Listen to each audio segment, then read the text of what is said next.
En este último día, que la Asociación de Profesionales de Asesores Fiscales de la Comunidad Valenciana, junto con A3 Software, en colaboración, os vamos a presentar la ponencia que lleva por título Avanzando como lo hacen las mejores organizaciones. Para ello, contamos con Óscar Guerra Pérez, que es el director de la zona de Levante de A3 Software, que va a dar lugar a la presentación de nuestro ponente. Bueno, voy a presentaros a Oriol, ¿vale? Que es bastante conocido, ¿vale? Porque, bueno, sale mucho en los medios, tiene bastantes seguidores en Twitter, si le seguís, ¿vale? Y, bueno, realmente tiene un gran currículum, ¿vale? Del que yo voy a ser un poco breve porque, bueno, yo voy a decir lo más importante porque si no le quitaría todo el tiempo en la ponencia. Es consejero en la Comisión Nacional del Mercado de Valores, ¿vale? Y también es catedrático de Economía Financiera y Contabilidad de la Universidad Pompeu Fabra, ¿vale? Aparte, es autor del libro, que ya he visto que tenéis algunos, Avanzando, claves para sobrevivir y crecer, ¿vale? Creo que lo podéis encontrar, si alguno no lo tenéis, lo podéis encontrar en la entrada. Y si queréis, bueno, pues aprovechar para que os eche una firmita, pues lo tenéis por aquí cerca, ¿vale? En este caso, la ponencia también se trata de avances, siempre vamos avanzando, ¿vale? Y, bueno, nos va a explicar un poco cómo lo hacen las mejores organizaciones. Sin más, le voy a dar paso, que hable él y yo así ya descanso un poquito la voz. Gracias. Bienvenidos. En primer lugar, muchas gracias a la asociación y también a Voltes Clubbers y también a ustedes por estar aquí. Y, en fin, para mí es un gran honor poder compartir algunas reflexiones, algunas ideas, temas que, como ya verán, pues son conocidos. Lo que pasa que, como llevamos unos años donde es más fácil o más frecuente ver la parte menos llena de la botella o la parte vacía de la botella, pues también es menos frecuente pues, dedicarnos a ver pues, cómo es la botella y vamos a ver la parte llena. Y eso es lo que, sobre todo, intentaré compartir con ustedes. Voy a hablar de factores que alargan la vida de las empresas y que, además, fortalecen esa vida. Empiezo por la visión general del análisis y, como les decía, pues hay economistas catastrofistas, hay economistas más optimistas, etc. Vamos a ver algo que hemos leído y no hace mucho. Por ejemplo, en el 2012 esta persona dijo: nos espera una crisis devastadora, miles de personas perderán sus ahorros. Esto fue portada en todo el mundo, páginas y páginas hablando de esta estimación. Nouriel Roubini decía en el 2012 hay un 50% de probabilidades de entrar de nuevo en recesión. Hace poco veía en un mural en una ciudad, escrito en una pared, la crisis ha acabado, estamos en un mundo nuevo. Bueno, yo, para decir una opinión, pues no coincidiría casi con ninguna de las tres. Tampoco con la última, no creo que estemos en un mundo nuevo. Si se fijan bien, con medidas que se van aprobando, cosas que estamos viendo en los últimos meses, pues se van tomando ya decisiones que nos llevan en algún momento a generar otra burbuja. Si se fijan bien en decisiones que se están tomando en temas de retribución de altos directivos, se están empezando a repetir los mismos esquemas, las stock options, lo mismo que pasó en el 2002, 2003, 2004, pues ya aún no hemos salido de la situación en que estamos, ya vuelve a reproducirse. Pero tampoco coincidiría con las dos frases de que vamos a entrar de nuevo en recesión de forma inmediata, que esto, pues en fin, que se acaba el mundo, tampoco coincidiría con eso. En cualquier caso, desde que empezó la crisis, pues opté por mirar la botella, que realmente han habido momentos pues, muy difíciles y muy complicados. Los más difíciles se han superado, pero seguimos estando en una situación muy complicada, como saben ustedes, con la deuda, el paro, pero también hay muchos datos positivos, sobre todo a nivel macro. El dinero que está entrando en España de inversores extranjeros, el turismo, la exportación, hay datos que alimentan la esperanza. El consumo muy débilmente, pero está repuntando débilmente la opinión sobre las personas y sobre los directivos, sobre cómo ven sus empresas, muy débilmente está empezando a mejorar. Pero lo que les hablaré, más que de la coyuntura económica, les hablaré de estudios concretos. En el año 99 empecé a estudiar lo que son las empresas de alto crecimiento. De hecho, esos estudios los empecé un poco antes, en el año 85, al hacer la tesis doctoral, que son los factores de éxito de las empresas. Y desde entonces he ido haciendo estudios, muchos de ellos con compañeros de la universidad y de otras universidades, algunos de aquí de Valencia, como el profesor Labatut, que hemos hecho muchos estudios juntos, pues en el año 2009 lo que hicimos es ver, a ver, cómo están las empresas que en el año 94 crecían mucho, ¿cómo están 10 años después? ¿Qué pasó con ellas? No sé si recuerdan aquella película de Marilyn Monroe, que fue de Baby Jane. Aquellos de ustedes que tengan más juventud acumulada la recordarán, que era la película, el argumento era pues Baby Jane, una chica pues, en fin, muy especial y cariñosa, etcétera, y entonces lo que hace la película es unos años después, bastantes años después, ir a ver qué pasó con esa chica tan simpática, tan agradable, qué pasó unas décadas después. Esto es lo que hacemos en estos estudios. Unas empresas que en un momento dado han crecido mucho, pues vamos a ver 10 años después cómo están. Y luego llega el año 2010 y volvemos a ver empresas de alto crecimiento, en la fase de la burbuja, cómo eran las empresas que crecían mucho en el 2004-2007, y en el año 2013 lo que hacemos es ver cómo están en medio de la crisis las empresas que crecían mucho en el año 2004-2007. Ven que en la universidad tenemos tiempo para hacer este tipo de estudios. Ustedes que están en el mundo de la asesoría, la mayoría de ustedes pues seguramente no tienen tiempo, lo han de dedicar pues, en fin, a su actividad principal. Nosotros lo que hacemos es analizar datos, analizar, es un poco lo que se espera de nosotros. También hemos estado analizando cómo son las que están creciendo ahora. Y ahora en el año 2014 estamos analizando pues, las que están creciendo mucho del 2010 al 2012. Entonces, lo que voy a hacer, verá que hay momentos que hay temas que parecerán opiniones. Cuando diga, pues las empresas que van bien suelen hacer esto. Pueden parecer opiniones, pero salen de estos estudios. Que en el libro que les decía, pues ahí están puestos los datos, con las muestras, con cuántas empresas se ha hecho, etcétera, etcétera. Entonces, ¿por qué tiene interés hablar de empresas de alto crecimiento? Aquí les pongo un dato. Fíjense, de empresas de alto crecimiento, en el año 2008-2011, en toda España había 1.408. 1.408 empresas que aumentaban las ventas un 20% durante 3 años. Esta es la definición europea de empresa de alto crecimiento. Una empresa que durante 3 años aumenta cada año un 20% las ventas.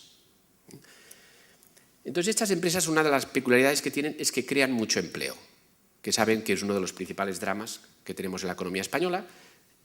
Y aquí les pongo, de esas 1.408 empresas, pues ¿cuántos empleados tenían en el año 2007? 51.000. ¿Cuántos empleados tienen en el 2011? Saben que todo lo que es utilización de información del registro mercantil va con un cierto retraso, porque las empresas tienen que cerrar las cuentas, depositarlas y las bases de datos son accesibles un tiempo después.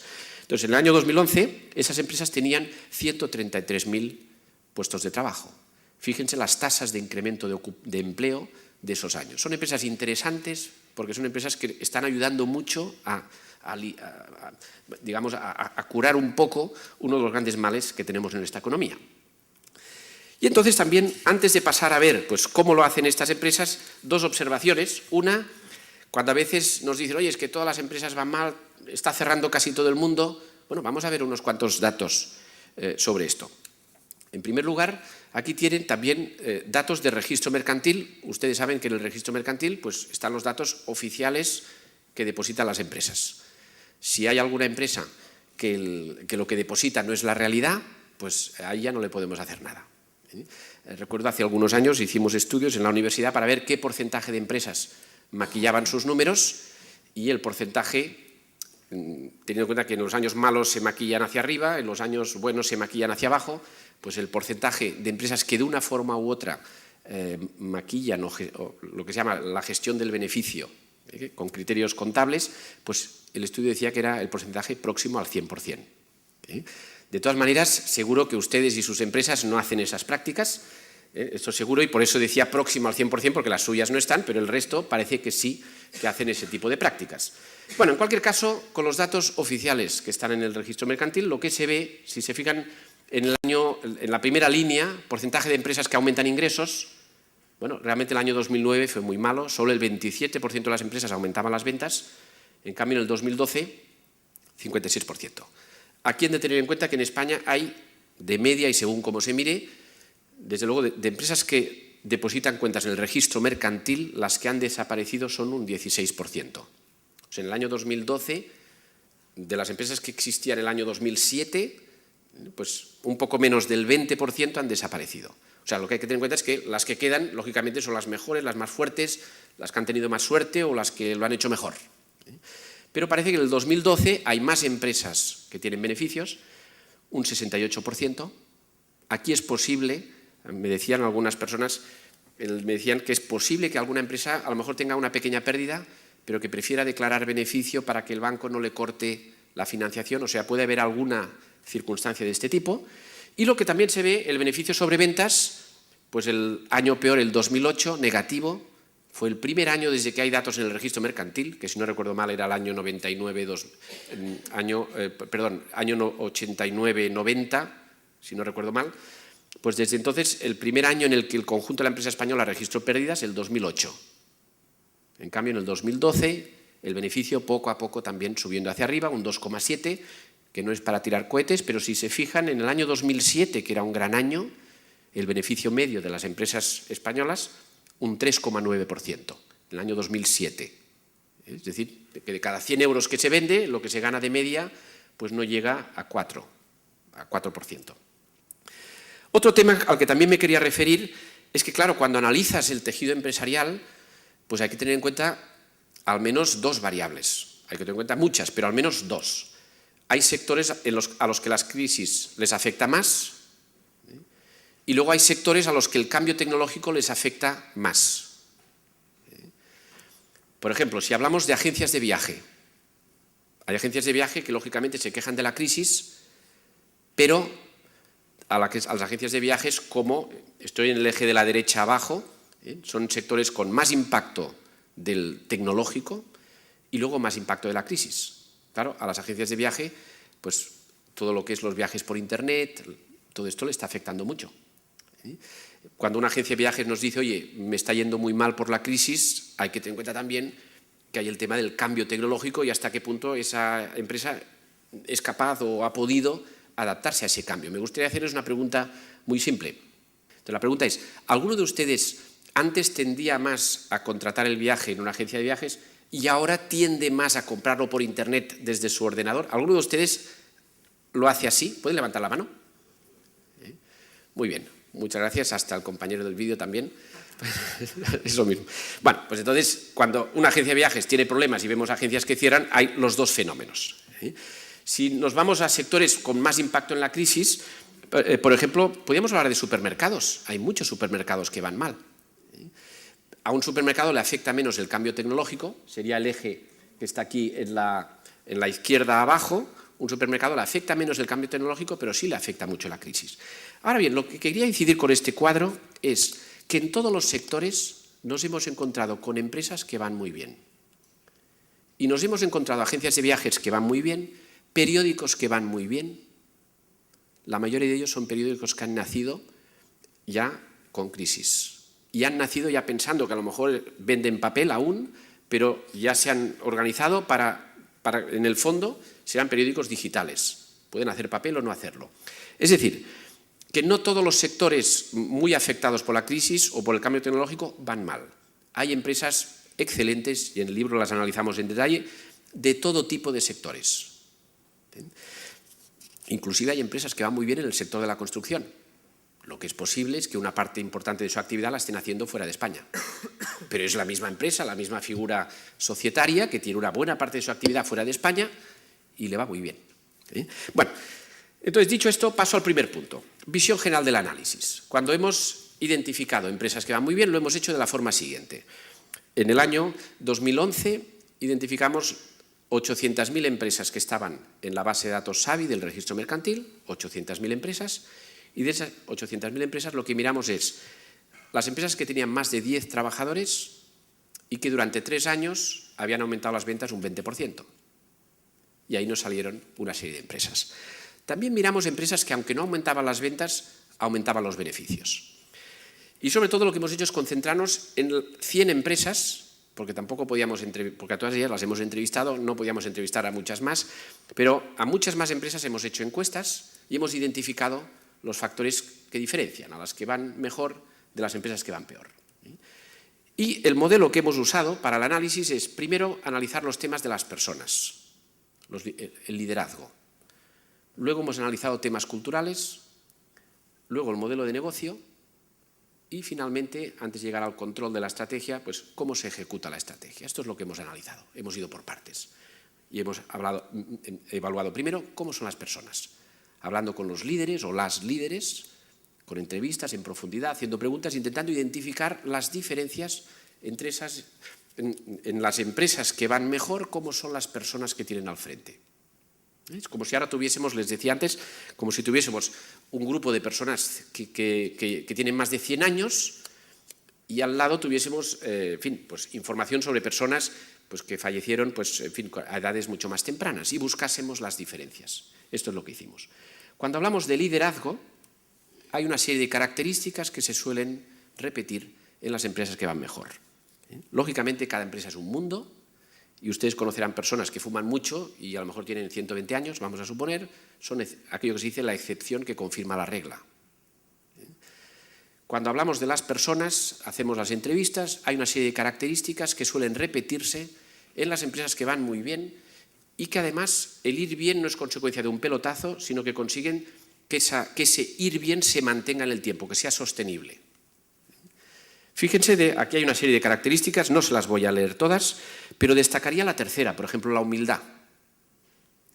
¿A ustedes les gusta comprar a personas o a empresas que son arrogantes? Nuevamente no.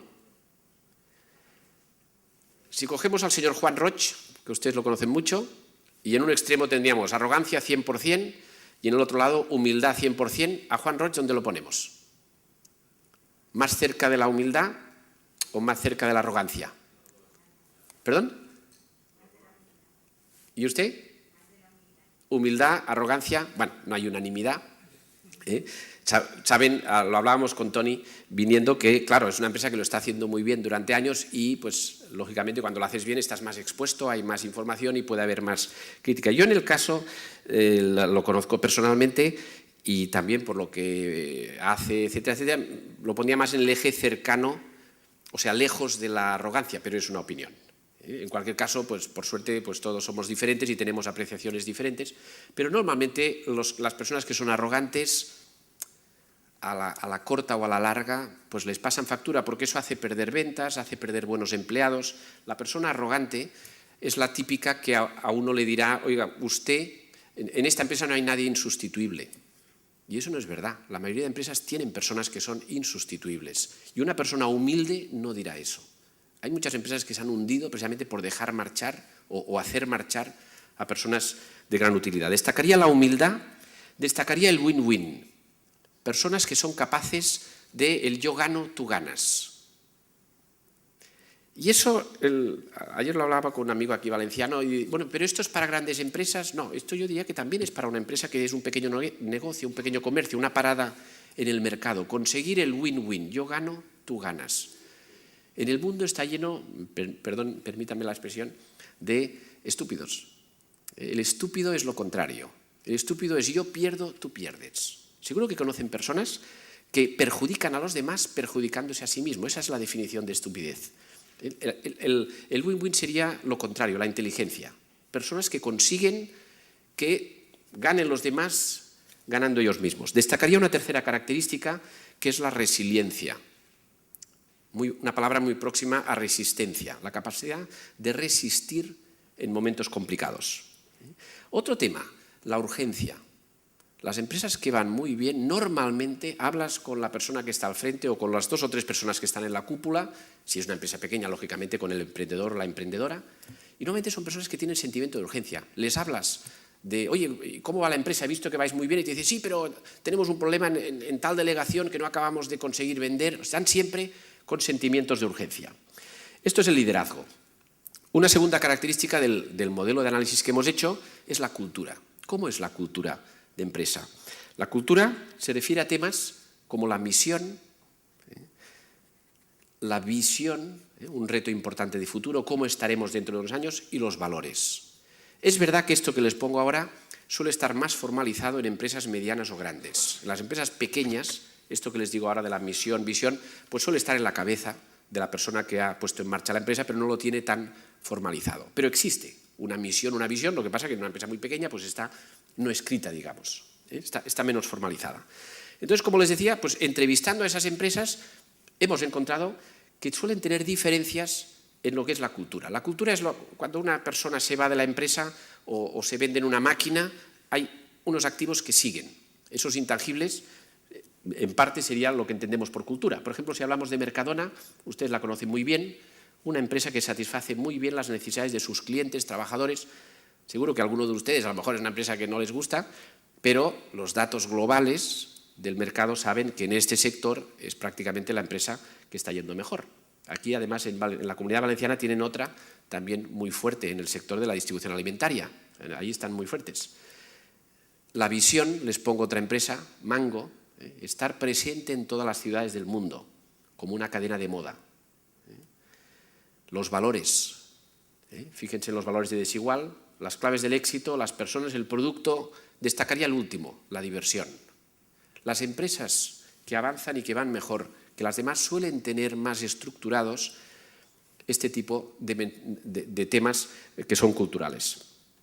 Y con eso paso al segundo punto, mejorando el modelo de negocio.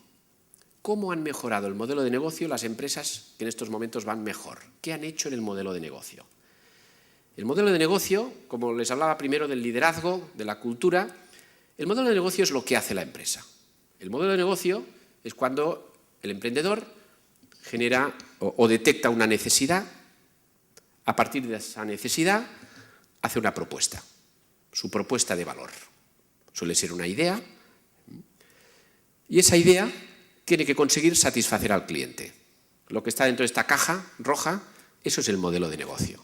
El modelo de negocio tiene varias partes. Una de ellas es la parte económica, que son los ingresos y los costes. Los ingresos es a qué clientes les vas a vender, a qué precio, a qué plazo de cobro. Los costes, pues qué coste de estructura. Hoy hablaba con uno de ustedes, un buen asesor, un excelente asesor, que me decía, pues he nacido en año de crisis, pues nosotros funcionamos sin infraestructura, sin despacho. El despacho es mi coche con el ordenador y lo que hacemos es ir a casa del cliente. Eso sería una forma concreta de concretar lo que es el modelo de negocio, lo que es la estructura fija. El modelo de negocio tiene que conseguir un milagro, el beneficio. Pero ese beneficio tiene que ir acompañado de otro milagro, que es la tesorería. Y ahí viene el modelo financiero, en qué invertimos, cómo nos financiamos, cómo gestionamos las existencias. Eso es lo que ha de permitir que el beneficio se transforme en liquidez. Y si lo conseguimos, podremos conseguir que queden satisfechos las distintas partes interesadas, no solo el accionista. Las empresas exitosas a largo plazo normalmente se preocupan del accionista, pero a un nivel similar se preocupan del empleado y del cliente. Es difícil equilibrar esas tres patas. Yo recuerdo hace un par de años en una entrevista un empresario nos decía, un empresario muy exitoso, nos decía, mira, mi papel es gestionar una mesa. Y es una mesa que tiene 6 o 7 patas. Una de las patas son los accionistas, otra es Hacienda, los clientes, los empleados. Yo he de intentar que esas patas estén todas equilibradas.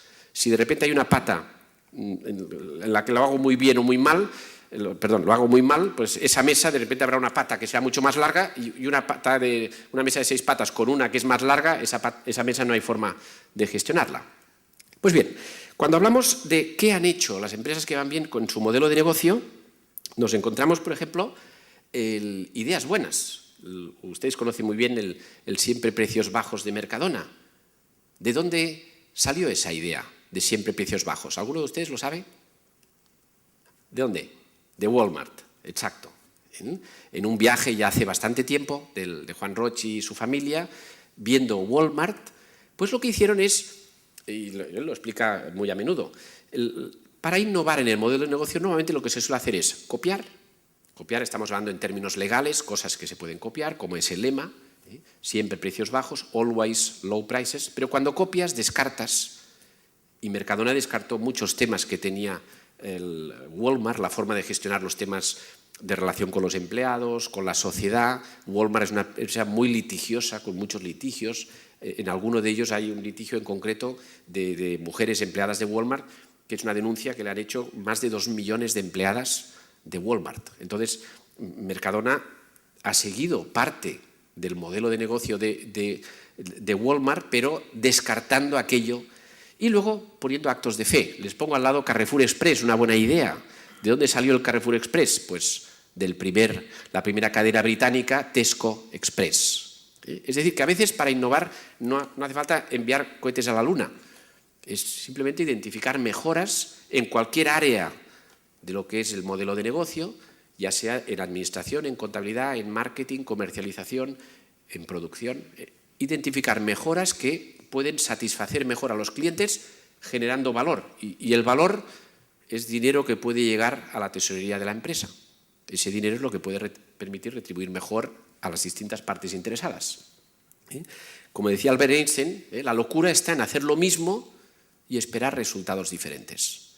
La mayoría de empresas que hemos visto que ahora van bien están haciendo cosas muy diferentes a las que hacían en el año 2007. Les pondré algunos ejemplos. La mayoría están haciendo cosas muy diferentes a las que hacían en el año 2007. Han hecho grandes cambios. Cuando hablamos de innovar en el modelo de negocio, también otra frase importante de Jack Welch, de General Electric, en muchas empresas se encontrarán que es aplicable esta frase, que decía él: cuando el ritmo de cambios dentro de la empresa es superado por el ritmo de cambios fuera, o sea, los de fuera van más rápido, pues vamos mal. Y esa es la pregunta que les plantearía a ustedes o a sus clientes. ¿Están adaptándose a los cambios de fuera a una velocidad adecuada? Y no es fácil innovar. Aquí les pongo esta estadística, es una estadística algo antigua del año 97, de Stevens y Barley, que dice que para generar una idea has de empezar con 3.000 ideas en bruto, no escritas. Seguro que hoy cada uno de nosotros tendremos 7 o 8 ideas, cosas. Ahora, ¿cuántas de esas las vamos a escribir y enviar? Pues ya solo 300. ¿Cuántas de esas se plasmarán en un proyecto? 125. Y va bajando el número, espero que no se depriman con esta información. Al final, la que tiene éxito, pues es una de 3.000 cosas que se nos han pasado por la cabeza. No es fácil innovar. Y además, de que no es fácil, innovar significa estar dispuesto a tener fracasos. Ustedes conocen EasyJet, y enseguida les hablaré un poco más de EasyJet. EasyJet es una empresa muy innovadora. Hizo, por ejemplo, el Easy Hotel, el Easy Pizza, el Easy Cruise, unos cruceros interesantes. Se puede ir a Grecia por poco más de 100 euros una semana. Lo que pasa es que se han de llevar la comida, las toallas, se lo han de llevar todo. Pero por 100 euros pueden pasar una semana dando vueltas en ese crucero. Y el EasyJet, el mismo modelo de negocio de low cost, de bajo coste, de los aviones, que ha tenido mucho éxito, lo ha aplicado a muchos sectores diferentes. De todos esos, la mayoría han fracasado. Uno de los pocos que ha funcionado y tiene éxito, y ya tiene más de 30 hoteles en varias ciudades europeas, sobre todo en Londres, es el Easy Hotel. Ahí tienen arriba una habitación. Es un hotel muy barato, con precios casi imposibles. También les diría que a lo mejor si han de hacer un viaje de bodas o así, igual no es el hotel ideal para impresionar, pero bueno, a pesar de que si es invierno y por el tamaño de la habitación, pues verán que el 95% de la habitación es la cama, con lo cual pues da para mucho. Bueno, entonces el mensaje que les ponía de esto de EasyJet es que hay que hacer muchos cambios, muchas innovaciones para encontrar alguna que funciona. Entonces, en las empresas de alto crecimiento, en las empresas que van mejor, hemos visto una serie de prácticas que se suelen repetir. Cuando hablamos de modelo de ingresos, por ejemplo, el de arriba de todo, la reinvención, reinventar la empresa. Hay una serie de características en el modelo de ingresos, una de ellas reinventar la empresa. ¿Ustedes recuerdan qué hacía IBM cuando nació? IBM, máquinas de cortar carne. Nokia, cable. 3M, la empresa de 3M que conocemos del Post-it, del Scotch-Brite, 3M significa Minnesota Mining Manufacturing. Era una mina de carbón. Entonces, en momentos de crisis hay muchas empresas que se reinventan. Luego les pondré el ejemplo de una cadena de comida rápida que se ha reinventado totalmente hace menos de un año y que le va muy bien. Luego se lo explicaré. Conseguir ingresos extras. Han volado con Vueling, una empresa que va muy bien. Y cuando están a punto de comprar el billete, pues dicen, oye, pues si paga tanto, pues elige el asiento. Y si paga tanto, el asiento puede ser más ancho. Y si paga tanto, y cuando ya lo has hecho todo, viene el hotel, el coche, conseguir ingresos extras. La mayoría de empresas que van muy bien están ofreciendo muchos más productos y servicios que hace 5 años. Estos son cambios en el modelo de negocio. Les pongo más cambios en el modelo de negocio en el apartado de ingresos y simplemente señalo el último, utilizar el sistema de franquicia. Conozco más de una empresa que en el año 2008-2009, con serios problemas financieros, empresas de comercio que tenían tiendas, que lo que han hecho es lo que se llama la retrofranquicia. Es decir, tienes mucha deuda y tienes tus tiendas propias. Y lo que haces es franquiciar tus tiendas. Cuando tú franquicias tus tiendas, retrofranquicia que se llama, cuando tú la franquicias, lo que haces en el momento cero es cobrar una cantidad, cobrar un canon por esa tienda. Ya estás sustituyendo deuda por financiación y serían pues, cambios en el modelo de negocio que han funcionado. Inclusive empresas que van muy bien. Alguien dirá, oye, pues este nos está hablando todo el día de Mercadona. Pues es una empresa de la que podemos aprender mucho. Pero también les diría una cosa. Recuerden que el éxito es efímero. Hay un libro que tengo en la facultad que se llama En busca de la excelencia, escrito por Tom Peters hace 35 años, En busca de la excelencia. Ese libro explica cómo eran las mejores empresas norteamericanas de hace 35 años. La mayoría de esas empresas ya no existen hoy. ¿Alguno de ustedes compró recientemente una Polaroid para hacer fotos? ¿O ha volado con la TUA o con Panam? Kodak era otra de las empresas excelentes y que ahora pues, está ya en proceso casi de liquidación. La mayoría de empresas líderes más admiradas de hace 35 años en Estados Unidos ya no existen. El éxito es efímero. ¿Y cuál es la clave de esas empresas que después de haber tenido mucho éxito lo siguen teniendo? De esto hablaré más después. Pero una de las claves es ir innovando en su modelo de negocio. Aquí les pongo lo que está haciendo últimamente Mercadona con todo el tema de los frescos.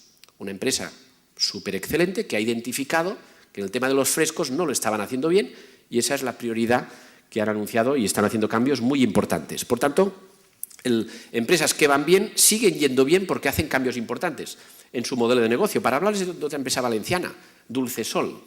En el año 2008 empieza con una crisis muy fuerte, apuesta por la marca blanca y ¿qué le pasa en el 2011?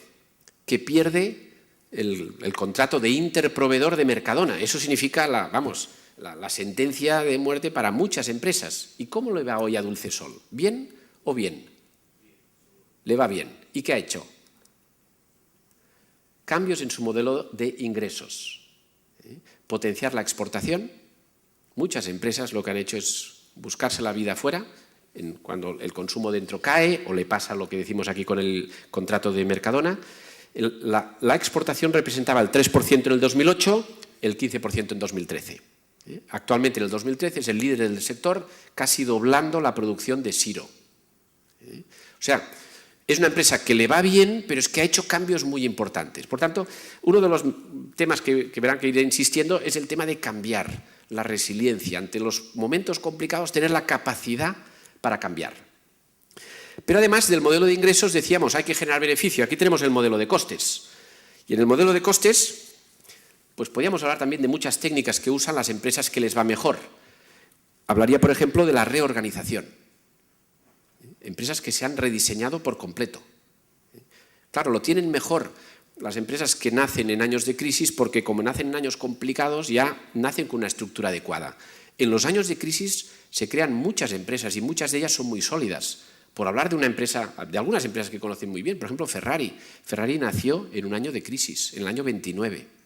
En los años de crisis nacen empresas que son muy fuertes. Un tema que me olvidaba, la subcontratación. Luego hablaremos de Porcelanosa. ¿Por qué Porcelanosa ha resistido? Pues una de las claves, la subcontratación, porque tiene una parte de la producción subcontratada, de momento que cuando caen las ventas de forma muy importante, pues dejando de subcontratar puedes seguir conservando la mayor parte de la actividad que tenías. Cuando hablamos de modelo de costes, pues hay muchas ideas interesantes que hacen las empresas que van bien, pero incidiría en la última, por ejemplo, incentivar las sugerencias. Las personas, los empleados de la empresa, que son los que mejor conocen por dónde puede haber ahorros. Pues incentivar de alguna forma, que incentivar no significa solo dinero, incentivar puede ser una felicitación, un salario virtual, que son días de vacaciones, etc. Cuando hablamos del modelo de costes, donde hay mucho por aprender, es de las empresas low cost, por ejemplo, las aerolíneas. ¿Por qué las aerolíneas son tan baratas? Las aerolíneas low cost. Aquí les pongo el dato. Ryanair, un vuelo medio, cuesta 44 euros, está arriba de todo a la izquierda. A la derecha de todo tienen British Airways, 324, por el mismo vuelo, 324. ¿Cómo lo hacen? Para ganar dinero Ryanair hasta ahora ha ganado mucho dinero, EasyJet también. ¿Cómo lo hacen? Pues con precios que parecen imposibles. Pues es la reingeniería de todo el modelo de negocio. Aquí pone pues, algunas técnicas concretas, que las amplío un poco más con esta otra pantalla, no sé si la verán bien, que es así pequeña. Pero fíjense cómo consigue, en este caso, las empresas low cost, un ahorro medio, ven el dato a la derecha, del 43%, ese 43% de aquí. ¿Cómo consiguen el 43%? Pues es una acumulación de decisiones de qué tipo, cómo son los aviones, cómo son las sillas. Es verdad que las sillas, el espacio pues es más pequeño, que vuelan a lo mejor a aeropuertos más baratos. En fin, hay toda una serie de decisiones que permiten al final conseguir esos grandes ahorros. Entonces, el mensaje es, las empresas que van bien, normalmente las que siguen una estrategia de coste, pues la estrategia puede ser de coste o puede ser de marca o de calidad o de diferenciación. Hay muchas estrategias diferentes. La que es de coste, lo que hacen es un rediseño completo de su modelo de negocio para conseguir esos ahorros. Pero lo que también estamos viendo últimamente en el modelo low cost, de bajo coste, es que el mercado está cambiando. ¿Qué le está pasando a Ryanair? Pues Ryanair está cayendo las ventas. En España lo ven arriba de todo, las ventas le están cayendo un 6%. En cambio, Vueling sube un 14%. Por tanto, dentro de lo que es el modelo low cost, no todo es el coste. Cuando se habla, por ejemplo, de líneas aéreas o de supermercados, pues Lidl pues es un supermercado de bajo coste, o Ryanair es una línea aérea de bajo coste, pero si comparamos Lidl con Mercadona, hay diferencias, o Ryanair con Vueling. Si ustedes han volado con Ryanair y con Vueling, al menos la impresión que tengo, con Ryanair solo fui una vez y fue para probarlo, para conocer un poco, con más in situ, el modelo de negocio. Con Vueling he repetido muchas veces. Yo tengo la sensación, igual es una sensación personal, que Vueling cuida más al pasajero, a la persona. Ryanair es una empresa sobre todo montada para conseguir poder ofrecer a una región, a una ciudad, poderle decir, mira, yo te puedo traer 6 millones de personas. ¿Cuánto me pagas? De subvención o de ayuda, lo que sea. Y eso es el gran producto de Ryanair, es la posibilidad de traer a una ciudad unos millones de personas. Y toda la empresa está montada para eso, para mover unos millones de personas. En Vueling tengo la sensación que el cliente cuenta algo más. Fíjense en esto que les pongo aquí, aquí está el fundador de Ryanair, y ellos hacen un anuncio muy agresivo contra, bueno, este es de EasyJet, perdón, de EasyJet, el fundador de EasyJet. El fundador de EasyJet pues es una persona que estudió empresariales y cuando acabó empresariales fue a Estados Unidos, viajó por casualidad en una compañía que se llama Southwest Airlines, que es la primera línea low cost del mundo, y entonces dijo, oye, esto en Europa no existe, pues lo voy a exportar a Europa. Llamó a su padre y le pidió 1.600 millones de libras esterlinas y su padre dijo, vale, pues te los dejo o te los doy. Eso seguro que aquí lo tenemos un poco más complicado, pero su padre le prestó 1.600 millones de libras esterlinas y creó pues EasyJet. Y aquí, fíjense, compara, pues en su anuncio, EasyJet compara pues, algunas de las características del servicio de EasyJet con el de Ryanair. Bueno, entonces, cuando hablamos de cambios en el modelo de negocio, tenemos el modelo financiero. En el modelo financiero también hay pues, toda una serie de características. Uno de los temas curiosos es las empresas que van bien durante muchos años aciertan el momento de compra y aciertan en el momento de venta. Hay años para comprar y años para vender. Y ahora son años para comprar o para vender inmuebles, por ejemplo. ¿Qué opinan? Ahora son años para comprar. El problema es la financiación, por supuesto, pero ahora son años para comprar. Fíjense que muchas de las empresas con serios problemas financieros lo que hicieron son las compras en el 2006-2007. Y además compras muy apalancadas con mucha deuda. Y por tanto, las empresas que tienen un éxito sostenible a lo largo del tiempo normalmente aciertan en los momentos de compra. Y ahora son las empresas que están comprando. Y en cambio, en el año 2006-2007 estaban vendiendo. Si se fijan, por ejemplo, en las entidades de crédito. Las entidades de crédito que van mejor, que han ido mejor en estos años de crisis, son las que estaban vendiendo inmuebles en el año 2006-2007. Que hay 2 o 3 entidades que son las que han ido mejor, que son las que estaban vendiendo. Por tanto, en lo que es el modelo financiero, pues decíamos, acertar el modelo el momento de compra y de venta, y luego también dentro del modelo financiero pues son empresas que reparten poco dividendo, que tienen una perspectiva de largo plazo, pero un tema del que hablaría es del último punto, el crecer de forma equilibrada. Alguno de ustedes pues esto ya lo tiene muy en cuenta siempre, Vamos a suponer que estamos en el oculista, vamos a ver cómo estamos de la vista. Aquí tienen unas letras abajo con tamaños diferentes. Tienen en la parte izquierda lo que es el modelo de crecimiento equilibrado. La V son las ventas. Las empresas con crecimiento equilibrado aumentan las ventas, pero el activo lo aumentan menos. Por tanto, los activos están gestionados de forma más eficiente, consiguen más rotación, son más prudentes en la inversión. La D es la deuda. La deuda crece, pero menos. Son empresas que se van capitalizando. Y la B es el beneficio. Ese es el modelo equilibrado.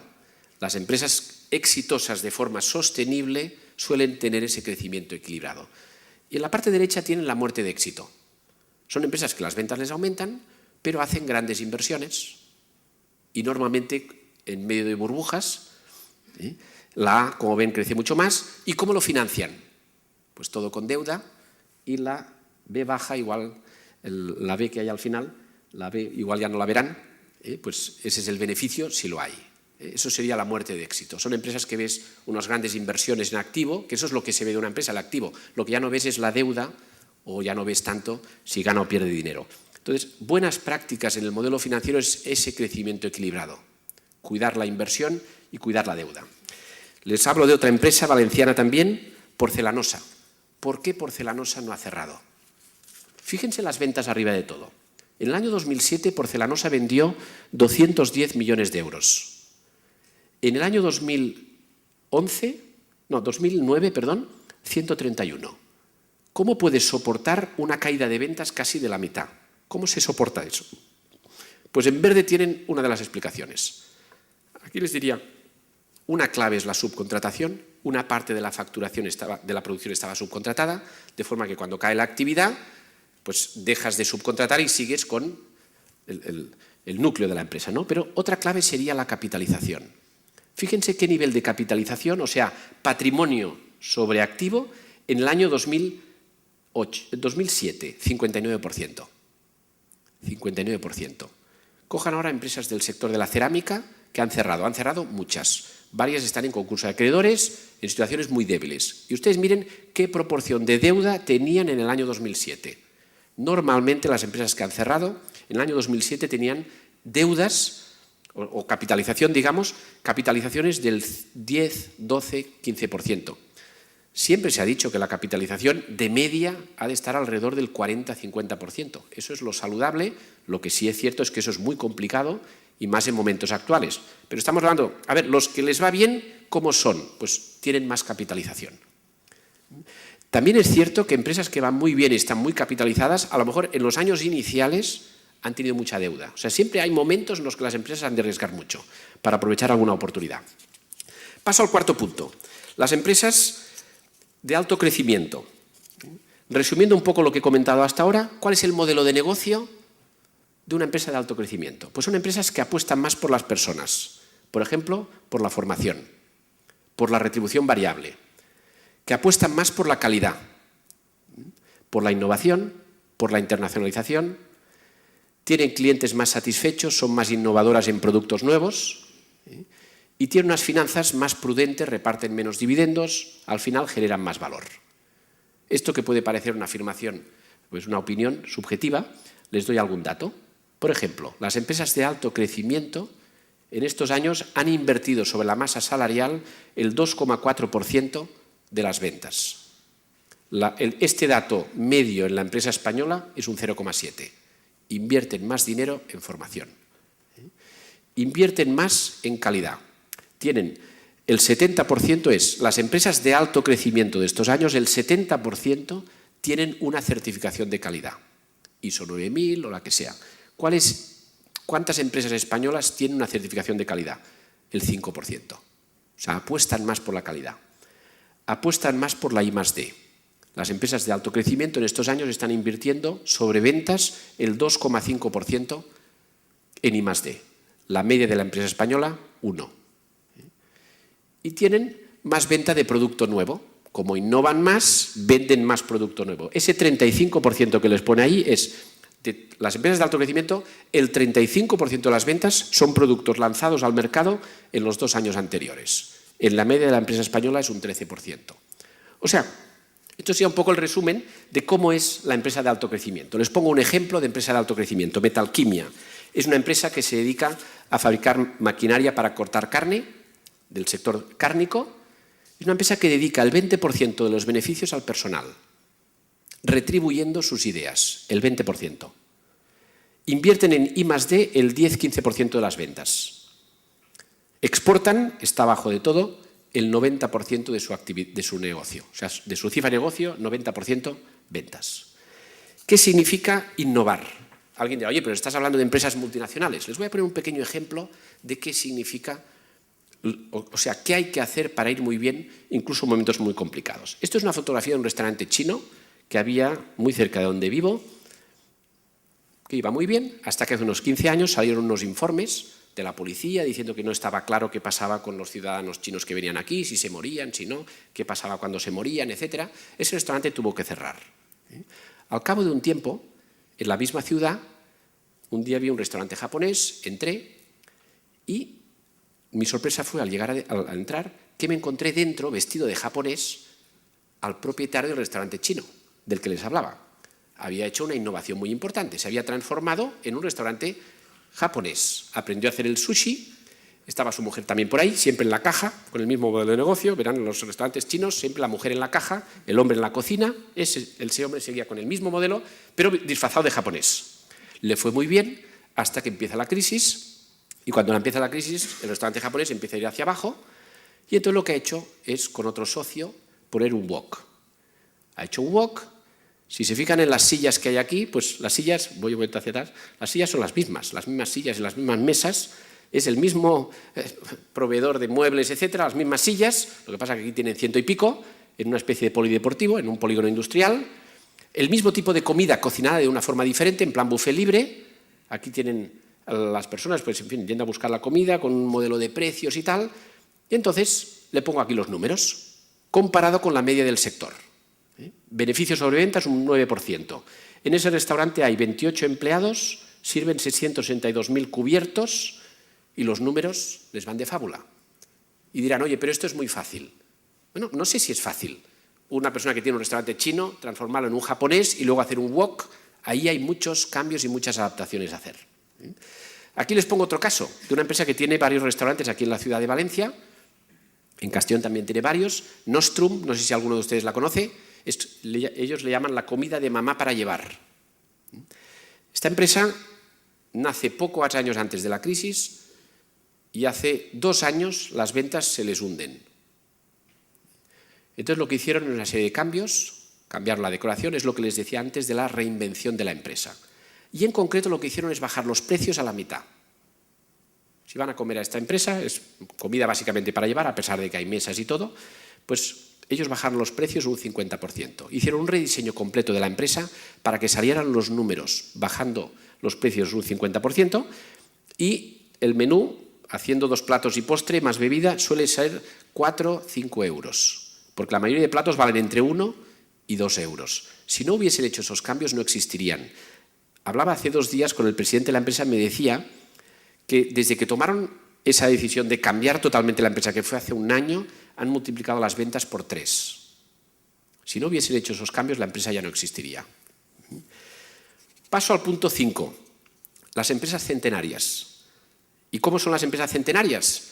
En España tenemos, según el registro mercantil, 345 empresas de más de 100 años, 5 que tienen 200 y 3 empresas con más de 300. O sea, 3 empresas con más de 300 años. Hay alguna más, pero estoy hablando de empresas que depositan las cuentas en el registro mercantil. 3 empresas de 300 años. Aquí lo que hemos hecho es coger las 345 que tienen más de 100 y también por muestreo las hemos investigado. Y lo que hemos encontrado también una serie de características que se repiten en las empresas centenarias. Son empresas con diferencias importantes en lo que es el quién, la persona. Una clave, han tenido éxito en la sucesión. Han sabido gestionar muy bien la sucesión. Hay empresas muy exitosas que no gestionan bien ese punto y ahí se muere la empresa. Y fíjense que el resto de características son las que ya decíamos. Actitud proactiva, flexibilidad, visión a largo plazo. ¿Cómo lo hace la empresa? Apuestan mucho por las marcas, muchas de ellas son empresas del sector de alimentación, que apuestan mucho por las marcas, y la innovación, eso ya lo habíamos dicho. ¿Y cómo lo hace? Son empresas muy capitalizadas, pero es verdad que todas ellas en algún momento estuvieron muy endeudadas. Si no fuese por el uso de deuda en algún momento dado, esas empresas no hubiesen hecho el despegue. Otra característica, la pasión por la calidad, el poco dividendo. Y de nuevo, son empresas que aciertan, lo decía antes, el momento de compra. Fíjense esta frase. El precio de los inmuebles está bajando, los bancos no dan préstamos, el sector de la construcción se ha paralizado. Esto lo podíamos haber leído hace 3 meses, pero en realidad lo podemos haber leído 20 veces desde el año 1800. Si cogemos la evolución del mercado inmobiliario, pues hay momentos de compra y momentos de venta. Saben que los economistas, para hablar del pasado, pues lo solemos hacer bastante bien, del pasado. Luego, cuando hablamos del futuro, ahí ya fallamos. Momentos de compra, pues lo recordarán muy bien, el año 92, 93. Momento de venta, pues la burbuja, 2006, 2007. Momento de compra, pues a partir del 2011. Todo depende, lógicamente, de los precios, pero es una opinión, yo creo, coincido en pensar que volveremos a ver momentos, o sea, este momento de compra seguirá, pero que de un momento dado se acabará y entonces serán los momentos de venta porque los precios serán muy altos, etc. Aquí les pongo también otro estudio. Este es un estudio del Boston Consulting Group que analiza qué pasa cuando se hacen compras en años de recesión o compras en años de expansión. La línea de arriba, a la izquierda verá que pone 100. Y lo que se ha hecho es analizar qué le pasa a una empresa que hace adquisiciones. Y diferencia entre hacer adquisiciones en años de recesión o de crisis, que sería ahora, o qué pasa con las adquisiciones hechas en los años 2006-2007, en medio de la burbuja. Arriba de todo dice downturn mergers, crean valor. Las compras hechas en años en la que la economía está débil son las que crean valor. Es lo que decíamos de los momentos de compra, comprar empresas o inmuebles ahora. En cambio, la línea que va hacia abajo son las compras, adquisiciones hechas en años en que la economía va hacia arriba. Y entonces la demostración es destruyen valor. Si ustedes cogen, por ejemplo, el sector de supermercados, ¿qué les pasó a las empresas que hicieron la gran expansión en el año 2007? Las grandes adquisiciones, todo con deuda, pues son las que están sufriendo más. Paso al punto 6, que ya es el penúltimo, y aquí me gustaría resumir un poco buena parte de lo que he comentado hasta ahora, recordando cómo es el ciclo de vida de una empresa. La empresa nace, de media está 4 años perdiendo dinero, a partir de ahí está unos años lo comido por lo servido, y de media en el año 10, si la empresa es exitosa, empezará hacia arriba. Esto si lo ligamos con el número de personas que se proponen emprender, pues aquí les pongo el dato de que de cada 10.900 españoles, diríamos, de cada 10.900, esto es un estudio que se publica cada año en todos los países de la Unión Europea y que da datos parciales también para España. Entonces, de cada 10.900 personas hay 1.200 que tienen aptitud para crear. No todo el mundo tiene aptitud para crear una empresa. 1.200 tienen aptitud.